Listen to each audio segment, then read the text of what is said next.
Welcome back. You made it, or have you made it? Do you feel like you made it, or is there still one more step to go before you can feel that way? One more challenge, and then I made it. Almost there. That's awesome. But to get to this point is an accomplishment in itself, right? So what's the emotion like for you right now? Oh, I'm so blessed and grateful. It's honestly a dream. I see myself on the TV, and it just like makes me smile. I can't help it.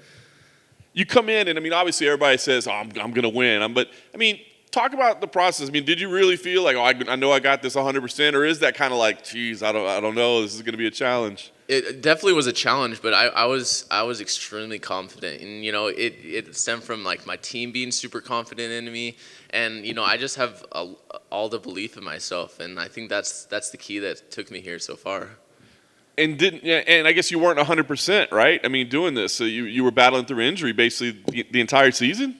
Yeah, so it was pretty weird, right? Like in the first week, I was grappling, and after like talking to a doctor, it looks like I strained my meniscus, and so the entire season I've been dealing with it. I had to wear a knee brace. There'd be sometimes in practice where it would buckle, and it'd be kind of weird. So, but yeah, it was just a small hiccup in the road, and I didn't put too much thought into it, and I was just focusing on the fights and just winning the fights.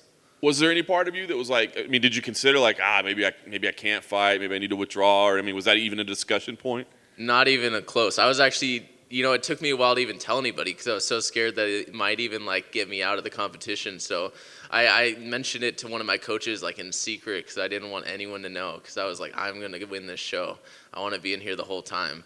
But eventually I started telling them, and then the UFC PI started working on it a little bit, and they're working with me a lot. So that was pretty cool. That's awesome. So at this point, I mean, I mean, I guess you probably wouldn't want to disclose too much, but are you 100% healthy, or is this kind of like, well, we'll get through this fight and then we'll figure it out? No, I'm healthy now. I'm ready to go. I took a lot of time. I think I got out about 3 months ago. So the first month of being out, I spent a lot of time in rehab, and I came down here to the PI for a while, and my mom's a nurse practitioner, so she helped me a lot with that, and so yeah, I did a lot of rehab, and I feel 100% ready to go. That's awesome. So in some ways, if all we've ever seen of you is what we saw on the show, do you feel like we scouted the wrong guy? Like I mean, do you feel like you didn't get to show everything because of what you were dealing with?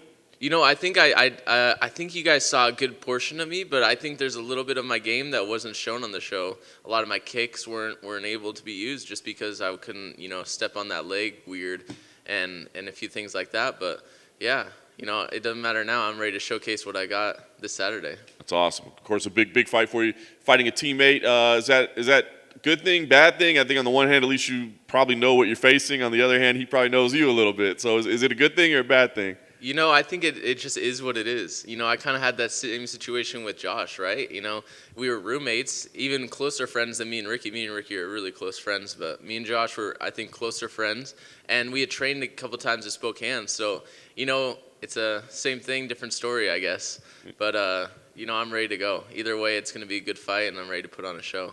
Nice, Ricky. Obviously, quite the character. What do you think about him as a fighter? I mean, how do you feel he's going to present to you as a challenge? Yeah, I love Ricky. He's a cool guy, and I think as a fighter, he has good cardio, has a good pace. He's wild. He makes it interesting, and I think it's going to be fun. I think it's going to be an interesting fight, but I think it's definitely in my favor. I feel like it's one-sided.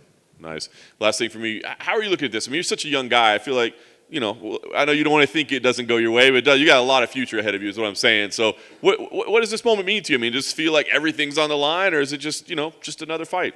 No, I feel like every fight is everything's on the line. I put my all into my training, into my fight camps, and so I think with this, I'm taking it just like every other fight. This is my fight. I'm gonna go out there and I'm gonna put on the best performance I can, and I'm gonna go show everybody what I'm really about. I've got just a fun one over here for you. Yeah. I asked Gilbert if there was anything that happened during the season that didn't end up on air that you think the fans would like. He mentioned a nudie run. I'm wondering if you have a different story, perhaps. Yeah, the nudie run of Ryder and Brian was pretty funny. I'm trying to think of anything that comes to mind. Oh, my favorite by far, Scrappy, Dustin Lampros. He chugged an entire bottle of Howlerhead. Oh, Jesus. And like they had it on camera, and I'm so surprised they didn't do this, especially because it's Dana White's whiskey. He chugged an entire bottle of Howlerhead, and we went to the coaches challenge right after. And obviously he's acting a little tipsy, and Dana gives him $2,000. he's like, good show, kid. And he's like, are you okay though? Do we need to call the doctor? But it was great. It was hilarious. And then after that, everyone else is like, oh, Dana White's giving out money. Let's take Chug and Hallerhead on the cage. It was, oh my gosh, that was probably the best.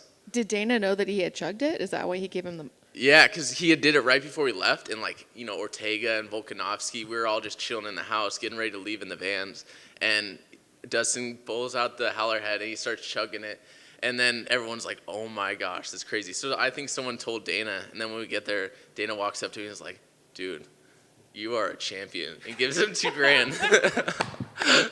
Shout out Dustin. Yeah, I'm surprised I didn't make it on the season. That would have been a cool one. Yeah, free commercial for him, right? Exactly.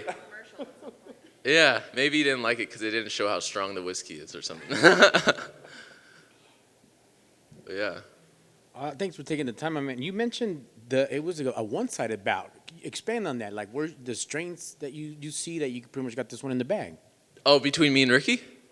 Oh, I just feel like my pressure. I feel like, you know, I'm confident in what I got. You know, I feel like my striking's great, and it's always improving. My grappling's strong. I feel like I'm super athletic, and you know, I wouldn't go in there thinking that I'm going to lose. So I think I'm going to go in there and I'm going to win, and it's going to be one-sided. Excellent. Best of luck on Saturday if you need it. No, thank you, brother. I appreciate it.